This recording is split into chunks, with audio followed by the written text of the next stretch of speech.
सभापति बेलापछि कांग्रेस महामन्त्री गगन थापाले भने अब कुर्दैनौं, अघि बढ्छौं। प्रधानमन्त्री प्रचण्डले भने भारतले 20 पटक पदार्थको दुरुपयोग भयो कि भन्ने चासो राख्यो। जीवन आचार्य कोशीमा फेरि मन्त्री बन्ने। ललिता निवासको 112 रोपनी जग्गा सम्बन्धी 2 मिसिल अख्तियारबाटै गायब। शरणार्थी प्रकरणमा जोडिएका नयाँ नामहरूमाथि अनुसन्धान सुरु भइसक्यो भन्दै नेपाल प्रहरीको भनाई। च्याट जीपीटीले रच्यो इतिहास। पादरीको अनुपस्थितिमा अमेरिकामा गरायो बिहे। कोलीय गणराज्यको दरबार क्षेत्र दावी गरिएको खार डाँडामा भेटियो प्राचीन इनार र मध्यकालीन संरचना। विश्वको औसत तापक्रमले तोड्यो रेकर्ड। सवारी दुर्घटनाको भयावह अवस्था। 3 महिनामा 581 जनाको मृत्यु। नेपालबाट 10,000 मेगावाट विद्युत खरिद गर्ने सम्झौता भारतको मन्त्री परिषदमा पेश। सन्दीप लामिछाने सहित प्रमुख 4 खेलाडीहरूलाई बाहिर राख्दै एसिया कप खेल्ने टोली घोषणा। भारत भ्रमणमा प्रचण्डले भारतीय गुप्तचरसँगै निवासमा लुकेर भेट्नुभयो भन्दै नेकपा एमालेका अध्यक्ष केपी ओलीको भनाई। कोशीमा सरकार बनाउँदा सभामुखको हस्ताक्षर परे गरेपछि सर्वोच्च पुग्यो। एमाले र सर्वोच्चमा के भयो यसबारे महत्त्वपूर्ण जानकारी। झण्डै 5 महिनादेखि पूर्णता पाउन सकेन। सुदूरपश्चिम सरकारले प्रधानमन्त्रीले भारतीय नागरिक सिंहबारेमा बोल्नै नहुने अभिव्यक्ति दिनुभयो भन्दै राष्ट्रिय प्रजातन्त्र पार्टीका अध्यक्ष राजेन्द्र लिङ्गदेनको भनाई। भारतमा नेपालको जस्तै पशुपतिनाथ मन्दिर निर्माण हुँदै कांग्रेस पार्टीमा राष्ट्रिय स्वतन्त्र पार्टीको भए नेतृत्व नसचिए कार्यकर्ता थाम्न सकिन्न। 1,80,000 पशुलाई दियो लम्पी स्किन विरुद्धको खुब। ललिता निवास प्रकरणमा विष्णु पौडेल हुन्की माधव नेपाल दोषी देखिए जाग्नुपर्छ भन्दै प्रेम आलेको भनाई। अमरेश सिंह विरुद्ध आराजु देउबाले हालिन् गाली बेइज्जतीको मुद्दा। आइतबार पेशी तोकिने। बाढी पहिरो अपडेट। 23 दिनमा 34 जनाले गुमाए ज्यान। जलविद्युत क्षेत्रमा 9 अर्बको क्षति। राष्ट्रिय स्वतन्त्र पार्टीका सभापति रवि लामिछाने र बालेन शाह सम्बन्धी महत्त्वपूर्ण खबर। दर्शक महानुभावहरू नमस्कार। स्मार्ट खबरको न्यूज अपडेटमा यहाँहरूलाई हार्दिक स्वागत छ। म आर्यन नेउपाने। सदाझै आज पनि हामी उपस्थित भइसकेका छौँ आजका मुख्य समाचारहरू लिएर। हाम्रो मेहनतका लागि यो भिडियोमा एउटा लाइक अवश्य गर्नुहोला दर्शक महानुभावहरू। यो भिडियोलाई सक्दो सेयर गरी अहिलेसम्म हाम्रो च्यानललाई सब्स्क्राइब गर्नुभएको छैन भने कृपया सब्स्क्राइब गर्नुहोस् अनि नजिकै आउने बेल आइकनलाई क्लिक गर्नुहोला। कहाँबाट हेर्दै हुनुहुन्छ अनि के कस्तो लाग्दैछ आफ्ना कुराहरू तलको कमेन्ट बक्समा कमेन्ट गर्नुहोला। आउनुहोस् दर्शक महानुभावहरू आजका मुख्य समाचार सुरु गरौँ। नेपालबाट 10,000 मेगावाट विद्युत खरिद गर्ने सम्झौता भारतको मन्त्री परिषदमा पेश भएको प्रसङ्गबाट। प्रधानमन्त्री पुष्पकमल दाहाल प्रचण्ड 4 दिनी भारत भ्रमणमा जाँदा भएको एक महत्त्वपूर्ण सम्झौता भारतको मन्त्री परिषदमा पुगेको छ। औपचारिक भ्रमणका क्रममा नयाँ दिल्लीमा 2 पक्षबीच 10 वर्षमा 10,000 मेगावाट विद्युत खरिद बिक्री सम्बन्धी प्रारम्भिक सम्झौता भएको थियो। त्यो विषय अहिले भारतको मन्त्री परिषदमा पेश भएको हो। भारतको मन्त्री परिषद बैठकमा उक्त प्रस्ताव पेश भएको सूचना नेपाललाई आएको ऊर्जा जलस्रोत तथा सिँचाइ मन्त्रालयका सचिव दिनेश घिमिरेले जानकारी दिनुभएको छ। उनले भनेका छन् उक्त विषय कहाँ पुग्यो भनेर फलोअपमा छलफल हुँदा भारतको मन्त्री परिषदमा पेश भएको जानकारी आएको छ। सायद अब निर्णय भयो भन्दा पनि हुन्छ।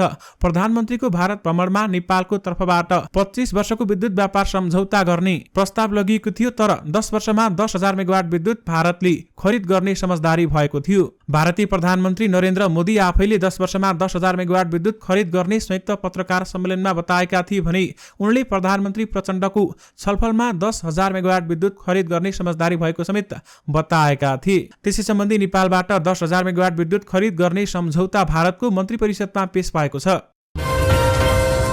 बालुवाटार स्थित ललिता निवासको सरकारी जग्गा व्यक्तिको नाममा गराउने निर्णय सम्बन्धी मालपोत कार्यालय दिल्ली बजारको 2वटा मिसिल नै गायब पारिएको भेटिएको छ। ललिता निवासको 112 रोपनी 4 आना 1 पैसा जग्गा व्यक्तिको नाममा सार्ने क्रममा मालपोत कार्यालयले 25 कार्तिक 2049 मा तयार पारेको मिसिल नम्बर 1024 र 1025 कार्यालयबाट गायब बनाएको भेटिएको हो। मिसिल गायब बनाएको अभियोगमा प्रहरीले मालपोत कार्यालयका खरिदार एवं तामेली फाँटका तत्कालीन प्रमुख गोपाल कार्कीलाई पक्राउ गरेको छ भने केन्द्रीय अनुसन्धान ब्युरो सीआईबीका प्रहरी वरिष्ठ उपरीक्षक एसएसपी दिनेश आचार्यका अनुसार मालपोत कार्यालय दिल्ली बजारबाट उनले अन्तिम पटक फाइल बुझेर लगेको खुलेको छ। त्यसपछि फाइल कहाँ गए स्पष्ट छैन। सरकार विरोधी गतिविधि गरेको भन्दै पञ्चायत कालमा कांग्रेस नेता सुवर्ण शमशेर राणाको 14 रोपनी 11 आना जग्गा जफत भएको थियो भने पछि 2026 सालमा सरकारी प्रयोजनका लागि भन्दै थप 284 रोपनी 14 आना 2 पैसा जग्गा अधिग्रहण भएको थियो। 2046 सालको परिवर्तनपछि मन्त्री परिषदले प्रजातन्त्र पुनर्स्थापनाका लागि भएका सङ्घर्षहरूमा संलग्न भएका कारण हरण तथा जफत भएका सम्पत्ति छानबिन गरेर फिर्ता दिने निर्णय गरेको थियो। त्यस बेलामा गृह मन्त्रालयबाट छानबिनलाई तदारुकता दिएर जफत भएका जग्गा मात्र फिर्ता दिने उल्लेख गरिएको थियो। विशेष गरी ललिता निवासको 112 रोपनी जग्गा सम्बन्धी 2 मिसिल अख्तियारबाटै गायब पारिएको छ। राष्ट्रिय प्रजातन्त्र पार्टी राप्रपाका अध्यक्ष राजेन्द्र लिङदेनले प्रधानमन्त्री पुष्पकमल दाहाल प्रचण्डले भारतीय नागरिक प्रीतम सिंह बारेमा बोल्नै नहुने अभिव्यक्ति दिएको बताएका छन्। प्रधानमन्त्री प्रचण्डले आफू सत्तामा टिकिरहनका लागि सिंह बारेमा दिएको अभिव्यक्तिले मुलुकको भूराजनैतिक अवस्था झनै गम्भीर बनाएको जिकिर गरेका छन्। आज काठमाडौँमा आयोजित नेपाल भूराजनीतिक तथा सामरिक चुनौतीहरू विषयक विचार गोष्ठीमा बोल्दै अध्यक्ष लिङदेनले प्रधानमन्त्री प्रचण्डले अघिल्लो पटक प्रधानमन्त्री बन्दा पनि छिमेकीका लागि कम्फर्टेबल सरकार बनाउनु पर्ने धारणा राखेर विदेशीलाई खुसी बनाउन खोजेको आरोप समेत लगाए। नेताहरूले विदेशीको सेवा गरेर मात्र सत्तामा टिकिरहन सकिन्छ भन्ने मनोदशाका कारण मुलुकको राजनैतिक परिस्थिति पिछिलो बन्दै गएको उनको भनाइरहेको छ। अध्यक्ष लिङदेनले नेपालले भारत र चीनलाई मात्र नभएर अमेरिकासँग पनि बराबरीको सम्बन्ध बनाएर लैजानु पर्नेमा त्यस विपरीतका काम प्रधानमन्त्री प्रचण्डबाट भएको भन्दै आपत्ति जनाएका छन्। अध्यक्ष लिङदेनले नेपाली सेनाको संख्या कटौती गर्न नहुने पार्टीको अडान पनि राखेका छन्। नेपाली कांग्रेसकी केन्द्रीय सदस्य तथा सांसद डाक्टर आराजु राणा देउबाले स्वतन्त्र सांसद डाक्टर अमरेश कुमार सिंह विरुद्ध गाली बेइज्जती तथा मानहानिको मुद्दा दर्ता गरेकी छन्। गत जेठ 26 गते देउबाले सिंहलाई विपक्षी बनाई जिल्ला अदालतमा काठमाडौँमा गाली बेइज्जती मुद्दा दर्ता गरेको आराजु निकट स्रोतले हामीलाई जानकारी दिएको छ। स्रोतका अनुसार रिट निवेदनमा अमरेशलाई हदैसम्मको कारबाही गर्न माग गरेकी छन् भने जिल्ला अदालतमा दर्ता मुद्दाको सुनवाई पिछे असार 24 गते तोकिएको छ। पछिल्लो समय अमरेशले आराजुलाई गणतन्त्रकी पम्फादेवीको संज्ञा दिँदै आएका थिए। देशका ठूला भ्रष्टाचार काण्डमा आराजुको संलग्नता रहेको आरोपसहित अमरेशले सञ्चार माध्यममा अन्तर्वार्ता समेत दिँदै हिँडेका थिए। सभापति शेरबहादुर देउबा र आराजुले आफूलाई टिकट नदिएको भन्दै अमरेश रुष्ट थिए। अमरेश विरुद्धको रिट निवेदनमा उनले सञ्चार माध्यममा दिएका अभिव्यक्तिलाई समेत समावेश गरिएको छ। रिटसँगै प्रमाणको रूपमा अडियो भिडियो समेत आराजुले पेश गरेकी छन्। आराजुले दर्ता गरेको रिटलाई लामो समयसम्म गोप्य राख्न कोसिस गरिएको थियो भन्दै बताइएको छ। नक्कली शरणार्थी प्रकरणमा आफूमाथि नियोजित प्रहार गरिएको भन्दै आराजुले संसदमा आक्रोश व्यक्त गरेकी थिइन् भने आफ्नो चरित्र हत्या गरिएको भन्दै कानुनी प्रक्रियामा जाने बताएकी थिइन्। प्रधानमन्त्री पुष्पकमल दाहाल प्रचण्डले भारतले विस्फोटक पदार्थको दुरुपयोग भएको हुन सक्ने भन्दै चासो राखेको जानकारी दिएका छन्। उनले भारतबाट विस्फोटक पदार्थको सहज आपूर्तिका लागि कुरा भइरहेको पनि बताएका छन्। स्वतन्त्र ऊर्जा उत्पादकहरूको संस्था इप्पानका नवनिर्वाचित कार्यसमितिलाई बालटारमा बधाई तथा शुभकामना दिँदै प्रधानमन्त्री प्रचण्डले भनेका छन्, भारत सरकारले पठाएको पत्रको भाषा हेर्दा अहिले आएको विस्फोटक पदार्थ दुरुपयोग पो भएको छ कि भन्ने सुरक्षा चासो रहेको पायौं। उनले भारतसँग नेपाल सरकार र नेपाली सेनाले विश्वास गरेर पहिलेकी जसरी विस्फोटक पदार्थ दिन आग्रह गरेको इप्पानले जारी गरेको प्रेस वक्तव्यमा उल्लेख गरिएको छ। भारतबाट चिनिया लगानी र चिनिया ठेकेदार संलग्न परियोजनामा प्रयोग गर्ने गरी आयात हुने विस्फोटक पदार्थको आपूर्ति रोकेको छ। नेपाली नागरिकलाई भुटानी शरणार्थी बनाएर अमेरिका लैजान्छु भन्दै करोडौं असुली गरेको गिरोहलाई सहयोग गरेको आरोपमा बाहिर चर्चा गरिएका नामहरूप्रति छानबिन भइरहेको नेपाल प्रहरीले जनाएको छ। नेपाल प्रहरीको कार्ययोजना 2080 र 3 महिनाको उपलब्धि सार्वजनिक गर्न आयोजित पत्रकार सम्मेलनमा बोल्दै केन्द्रीय प्रहरी प्रवक्ता कुबेर कडायतले भुटानी शरणार्थी प्रकरणमा दोस्रो चरणको अनुसन्धान सुरु भएको बताएका छन्। यो अनुसन्धानका क्रममा बाहिर नाम आएका व्यक्तिहरूमाथि पनि छानबिन भइरहेको छ। त्यसमा तथ्यबाट थप नामहरू आए तीमाथि पनि अनुसन्धान हुन्छ भन्दै कठायतले भनेका छन्। उनले पछिल्लो 3 महिनामा नेपाल प्रहरीको राष्ट्रिय रूपमा चर्चित 5वटा मुद्दाको सफल अनुसन्धान गरेको समेत बताएका छन् र उनले भनेका छन्, नक्कली भुटानी शरणार्थी प्रकरण, ललिता निवास प्रकरण, विद्युतीय सट्टेबाजी, सहकारी ठगी र मिटरबाजी विरुद्ध प्रहरीले पछिल्लो समय उल्लेखनीय हुने गरी अनुसन्धान गरेको छ। पछिल्लो 3 महिनामा प्रहरीले 3562 जना फरार आरोपीलाई पक्राउ गरेको बताउँदै उनले यो अवधिमा प्रदेश प्रहरी कार्यालयबाट रचनात्मक कामहरू भएको समेत बताएका छन्। भारतमा नेपालको जस्तै स्वरूपको पशुपतिनाथ मन्दिर बनाउन लागि छ। भारतका chief of defence staff Bipin रावतको पुर्ख्यौली गाउँ उत्तराखण्डको सैरमा सो मन्दिर निर्माण हुने भएको हो। यसका लागि नेपालका पशुपति विकास कोषले शालिग्रामबाट बनेको शिवलिङ्ग उपहार दिने भएको छ भने सैन गाउँलाई गोद सम्पूर्ण कुराको जिम्मेवारी लिएको एक संस्थाका रूपमा अथवा प्रमुख निवृत्ति यादव नेपाल आएर पशुपति क्षेत्र विकास कोषका संरक्षक समेत रहेका प्रधानमन्त्री पुष्पकमल दाहाल प्रचण्डसँग भेटेर उत्तराखण्डको सैन गाउँमा पशुपतिनाथको मन्दिर निर्माण गर्न लागेको बारेमा जानकारी गराएको स्रोतले जनाएको छ। उनले अघिल्लो साता कोषका अधिकारीसँग पनि यस विषयमा छलफल गरेको बताइएको छ भने पशुपति मन्दिरका लागि नेपालले नन्देको मूर्ति त्रिशूललाई एक घण्टी समेत उपहार दिएको प्रमुख यादवले बताएकी छन्। सो मन्दिरको निर्माणमा महाराष्ट्रमा सञ्चालित गैर सरकारी संगठन हरिवंश राय बच्चन प्रबोधन प्रतिष्ठानले गर्न लागेको भने उत्तराखण्डको सैन गाउँमा बस्ने सो मन्दिर नेपालको पशुपति मन्दिर जस्तै हुनेछ, तर मन्दिरको आकार भने सानो हुने प्रमुख यादवले बताएकी छन्। नेकपा एकीकृत समाजवादीका नेता एवं प्रतिनिधि सभा सदस्य प्रेम आलीले ललिता निवास प्रकरणमा एमालेका उपाध्यक्ष विष्णु पौडेल हुन् वा आफ्नै अध्यक्ष माधव कुमार नेपाल दोषी पाई अपराधीहरूलाई कठघरामा जाक्नुपर्ने उनले बताएका छन्। दर्शक महानुभावहरू, प्रेम आलीले काठमाडौँमा भएको कार्यक्रममा सहभागी भएर बाहिरिने क्रममा सञ्चारकर्मीहरूसँग कुराकानी गर्दै उनले उक्त मुद्दामा मुछिएकाहरू दोषी पाई कारबाही गरिनुपर्ने बताएका हुन्। उनले भनेका छन्, फाइलहरू खोल्नुपर्छ, अपराधीहरूलाई कठघरामा हाल्नुपर्छ, जाक्नुपर्छ। उहाँ माधव नेपालको कुरा उठेको छ, एमाले उपाध्यक्ष विष्णु पौडेलको कुरा उठेको छ। भाटपटिनीको सञ्चालकलाई समातिसकेको अवस्था छ। जोसुकै होस्, दुधको दुध पानीको पानी हुनुपर्छ। सरकारको विरुद्धमा मुर्दाबाद भनेर हामी रोडमा आउँदैनौँ। यदि उहाँ दोषी हुनुहुन्छ भने उहाँलाई पनि कारबाही हुनुपर्छ, म दोषी छु भने मलाई पनि कारबाही गर्नुपर्छ भन्दै उनले बताएका छन्। कोशी प्रदेशमा नेकपा माओवादी केन्द्रबाट प्रदेश सांसद जीवन आचार्य फेरि मन्त्री बन्ने निश्चित भएको छ। उनी प्रधानमन्त्री तथा माओवादी केन्द्रका अध्यक्ष पुष्पकमल दाहाल प्रचण्डका कान्छा ज्वाइँ हुन्। हिक्मत कार्की नेतृत्वको सरकारमा मन्त्री भएका आचार्य उद्धव थापा नेतृत्वको सरकारमा पनि मन्त्री बन्न लागेका हुन्। दिउँसो बसेको माओवादी केन्द्रको बैठकले आचार्यलाई पठाउने सहमति गरेको भने माओवादी केन्द्र संसदीय दलका नेता इन्द्रबहादुर आङ्गोले आचार्यलाई सरकारमा पठाइएको बताएका छन् भने बाँकी मन्त्रीको नाम छनौटका लागि संसदीय दलका नेता प्रदेश इन्चार्ज र प्रदेश अध्यक्षलाई जिम्मेवारी दिएको छ। विशेष गरी जीवन आचार्य कोशीमा फेरि मन्त्री बन्ने भएका छन्। गौतम बुद्धको मावली क्षेत्र रूपन्देहीको देवदहमा प्राचीन इनार र मध्यकालीन अवशेषहरू फेला परेका छन्।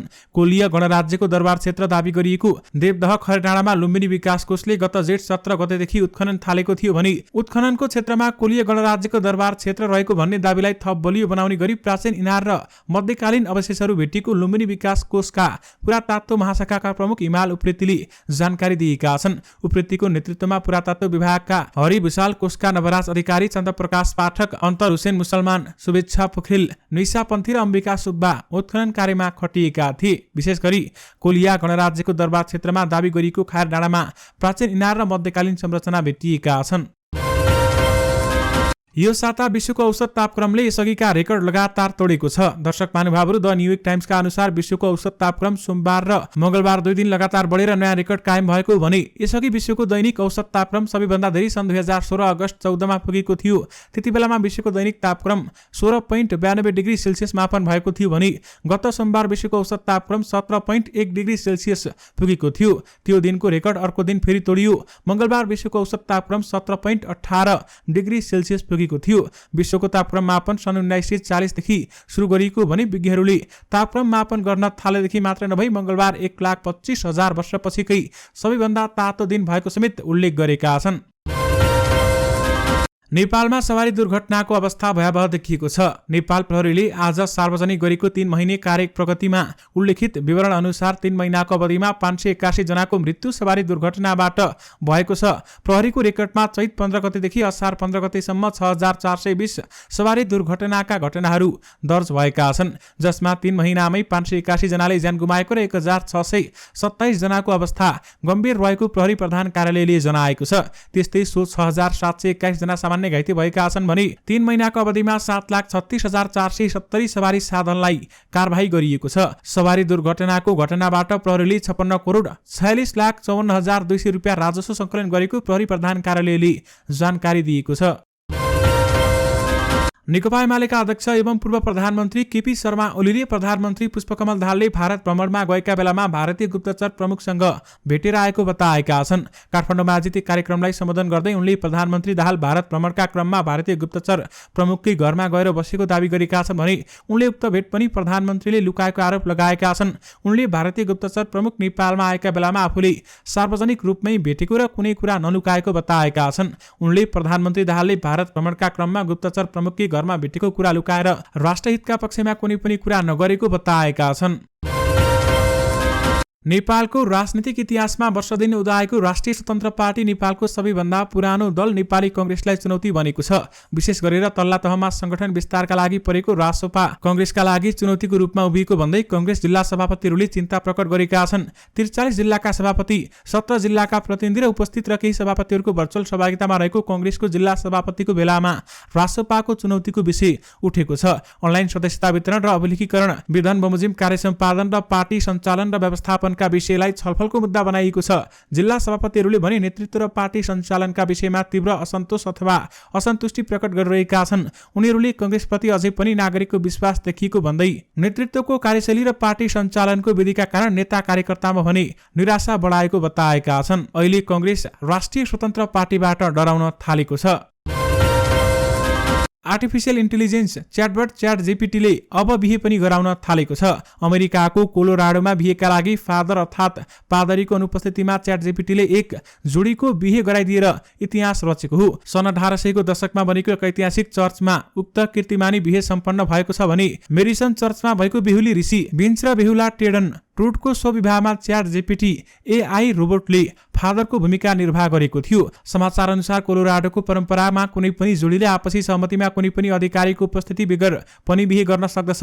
सोही परम्पराको फाइदा उठाउँदै त्यो जोडीले आफ्नो बिहेमा AI प्रविधिको प्रयोग गर्ने निर्णय गरेका थिए। AI च्याटबटबाट बिहेको प्रक्रिया सम्पन्न गराउने आइडिया चाहिँ सुरुमा बेहुलीका पिता स्टिफन विन्सले निकालेका थिए। विशेष गरी ChatGPTले इतिहास रचेको छ भने पादरीको अनुपस्थितिमा अमेरिकामा बिहे गराइएको छ। नेकपा एमाले कोशीका संसदीय दलका नेता एवं निवर्तमान मुख्यमन्त्री हिक्मत कार्की कोशी प्रदेशको नवनिर्मित सरकार गठनको प्रक्रिया असंवैधानिक भएको भन्दै सर्वोच्च अदालत गइसकेका छन्। दर्शक महानुभावहरू, त्यसैगरी राष्ट्रिय प्रजातन्त्र पार्टी पनि अदालत गएको छ। प्रदेश सभा सभामुखको समेत हस्ताक्षर जोडेर बहुमत देखाई नेपाली कांग्रेस संसदीय दलका नेता उद्धव थापालाई मुख्यमन्त्री नियुक्त गर्ने प्रदेश प्रमुखको निर्णय खारेज गर्न एमाले संसदीय दलका नेता कार्कीले सर्वोच्चमा रिट दायर गरिसकेका छन्। दर्शक महानुभावहरू, कार्कीले संविधानको धारा 168(2) निर्मित सरकार संवैधानिक काले उत्प्रेषणको आदेशद्वारा बदर गरी धारा 168(3) अनुसार नयाँ सरकारको बाटो खोल्न परमादेश जारी गर्न माग समेत गरेका छन्। सो उपधारा अनुसार प्रदेशसभामा रहेको सबभन्दा ठूलो दलको हैसियतमा अथवा नेताको हैसियतमा आफूलाई मुख्यमन्त्री नियुक्त गर्ने परमादेश माग्दै कार्की सर्वोच्च पुगेका हुन्।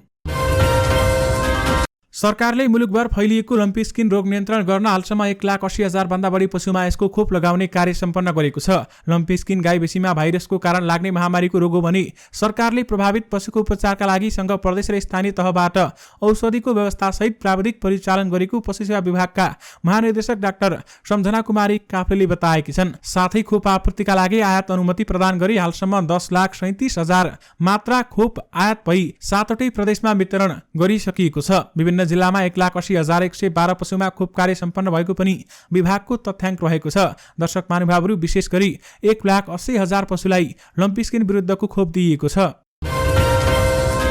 नेपालमा मनसुन भित्रिएको 23 दिनमा बाढी पहिरोको घटनामा 34 जनाले ज्यान गुमाएका छन्। विपद जोखिम न्यूनीकरण तथा व्यवस्थापन राष्ट्रिय परिषदका अनुसार 25 बेपत्ता भएका छन् भने राष्ट्रिय विपद जोखिम न्यूनीकरण तथा व्यवस्थापन प्राधिकरणका कार्यकारी प्रमुख अनिल पोखरेलका अनुसार जेठ 31 गतेदेखि हालसम्म बाढी पहिरोबाट 64 जिल्ला प्रभावित हुँदा 19 जिल्लाका 34 जनाले ज्यान गुमाएका छन्। घाइते मध्ये 15 जनाको हेलिकप्टरबाट समेत गरी 21 को उद्धार गरिएको छ भने राहत तथा उद्धारका लागि हालसम्म संघीय सरकारको तर्फबाट 20 लाख नगद राहत वितरण भएको छ।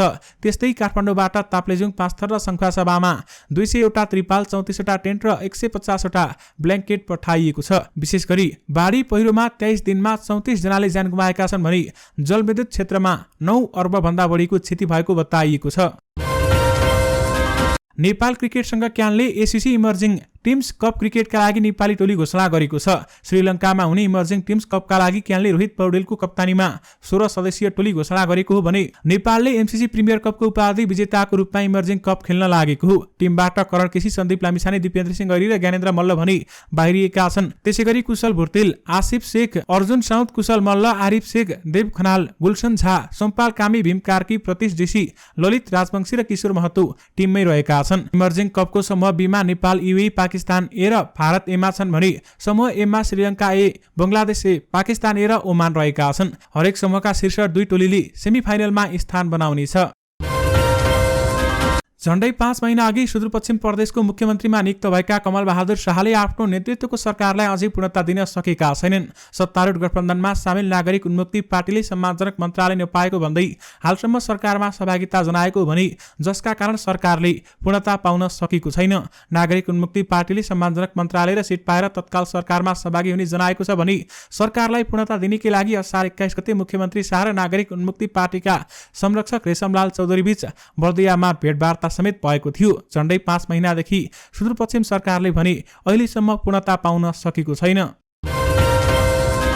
दर्शक महानुभावहरू, काठमाडौँ महानगरपालिकाका मेयर बालेन शाहले प्रचण्डको बारेमा बोलिसकेका छन्। यसबारेमा तपाईहरुलाई जानकारी नै छ। नेपाली नेताहरू भारतको गुलाम भएको समेत उनले पछिल्लो समयमा आरोप लगाउँदै आएका छन् र साथमा बालेनले प्रधानमन्त्री प्रचण्डलाई भन्दा पनि प्रचण्डलाई प्रधानमन्त्री बनाउने सांसदहरूमाथि शंका लागेको समेत बारम्बार बताउँदै आएका छन्। दर्शक महानुभावहरू, यसबारेमा राष्ट्रिय स्वतन्त्र पार्टीका सभापति रवि लामिछानेले भने अहिलेसम्म केही पनि बोलेका छैनन्। यसबारेमा जनताले रवि लामिछानेलाई बोल्न दबाब दिइरहेका छन्। यद्यपि अहिलेसम्ममा रवि लामिछानेको धारणा सार्वजनिक भइसकेको छैन। यसबारेमा थप अपडेट आएमा पनि तपाईहरुमाझ पक्कै पनि लिएर आउने नै छौं। दर्शक महानुभावहरू, यससँगै तपाईहरुमाझ आजका सबै मुख्य समाचारहरू राखिसकेका छौं। फेरि पनि तपाईहरुमाझ दैनिकी जस्तै नयाँ मुख्य समाचारहरू लिएर उपस्थित हुने नै छौं। अहिलेलाई भने मलाई बिदा दिनुहोस्। नमस्कार।